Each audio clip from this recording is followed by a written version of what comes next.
Dua unit jembatan penghubung antar kampung yang rusak karena bencana alam mulai dibangun. Kedua jembatan tersebut juga merupakan rusak akibat bencana alam beberapa tahun lalu. Dan inilah berita selengkapnya.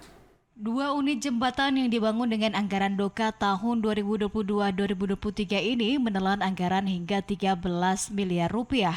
Jembatan tersebut akan dibangun permanen guna memenuhi kebutuhan masyarakat Pidijaya sekaligus melancarkan transportasi untuk kebutuhan anak sekolah dan kebutuhan peningkatan ekonomi masyarakat.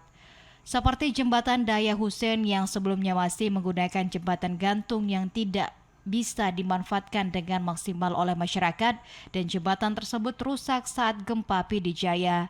Sementara jembatan Tepin Perahu rusak akibat banjir yang menyebabkan rusak parah, sehingga pemerintah mulai membangun dua jembatan tersebut yang dinilai mampu membawa perubahan bagi masyarakat setempat, terutama untuk kebutuhan anak-anak sekolah dan kebutuhan lainnya.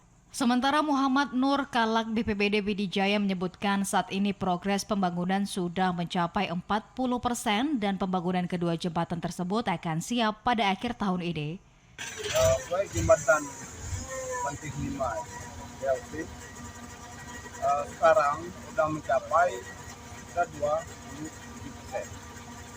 Seandainya sesudah ini dicor hari ini selesai, bisa mencapai lebih kurangnya 30% lah. Ya, hingga saat ini apa ada kendala, Pak? Untuk saat ini, alhamdulillah tidak ada kendala.